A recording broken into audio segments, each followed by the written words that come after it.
Uvaženi Efendio, molim vas za vašu ocenu ovih rešenja koje smo imali pre 100 godina i kakva imamo danas.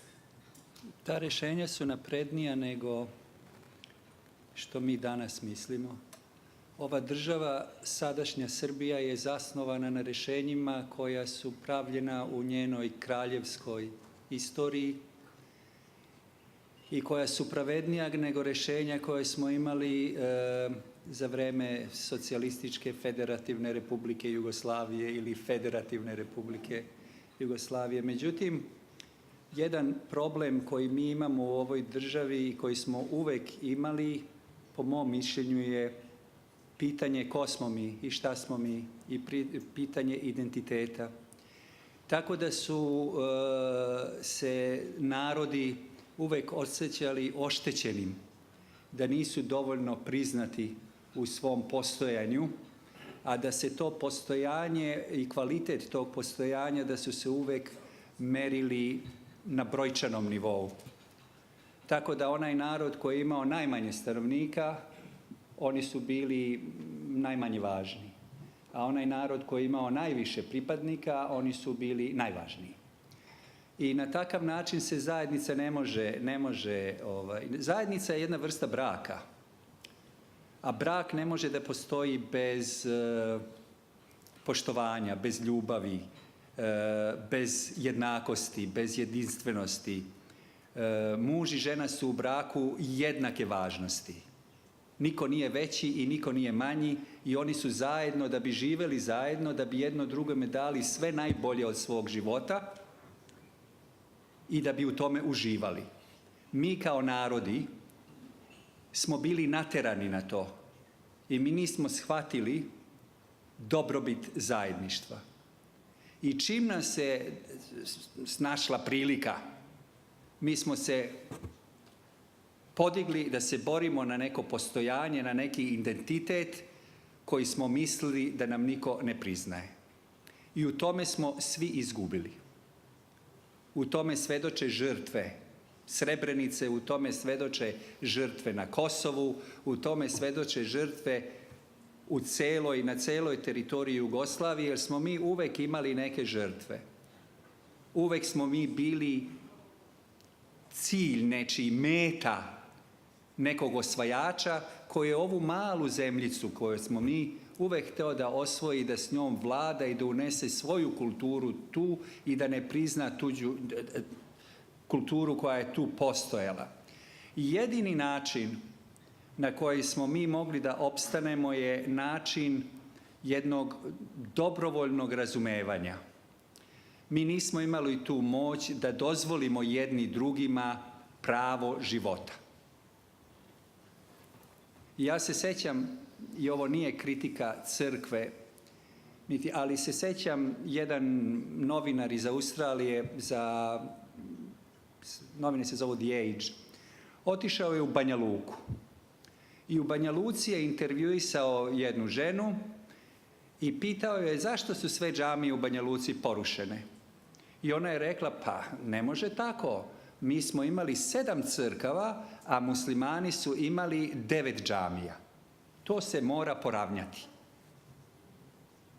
I lakše je bilo porušiti 9 džamija nego sagraditi još 2 crkve. I u tome je problem našeg razumevanja zajedničkog života. Nama je zajednički život u Jugoslaviji u neku ruku bio nametnut. Taj zajednički život se najbolje živeo u Bosni i Hercegovini, jer su svi narodi tu bili.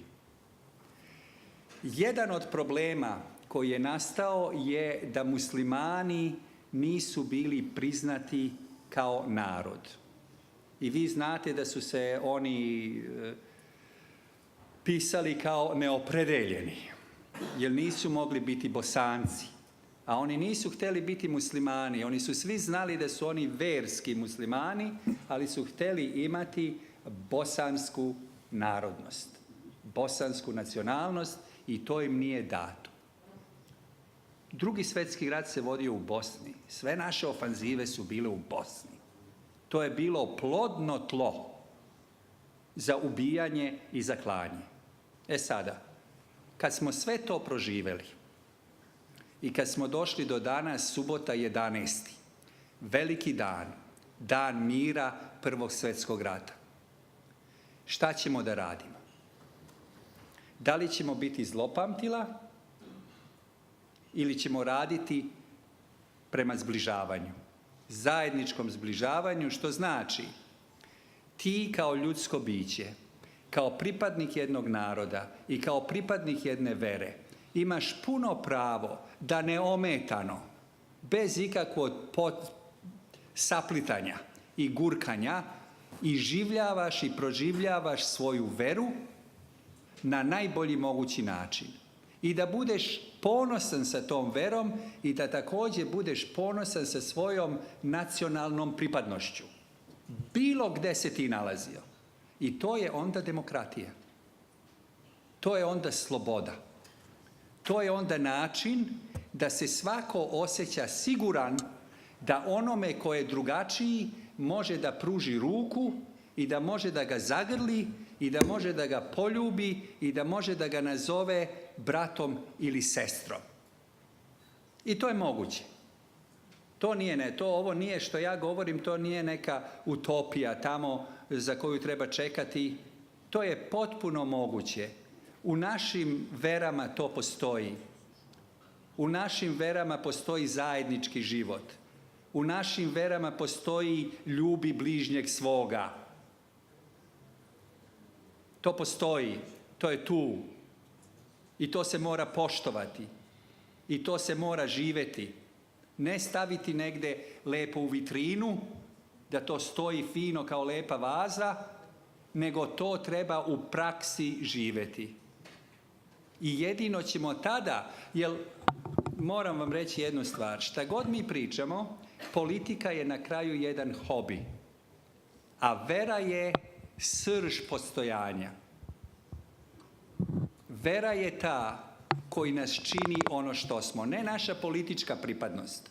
To je kratkotrajno, partije se mogu promijeniti i tako, ali vera je ta koja nam daje moralnu strž, bez koje kost ne može da postoji, da bi mogli da opstanemo onako kako je Bog hteo da budemo, kao ljudska bića koje je On stvorio u najboljem mogućem obliku.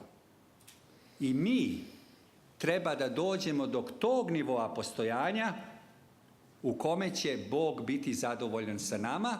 Ako Bog bude bio zadovoljan sa nama, bit ćemo zadovoljni jedni sa drugima i moći ćemo svi da živimo zajedno. Hvala.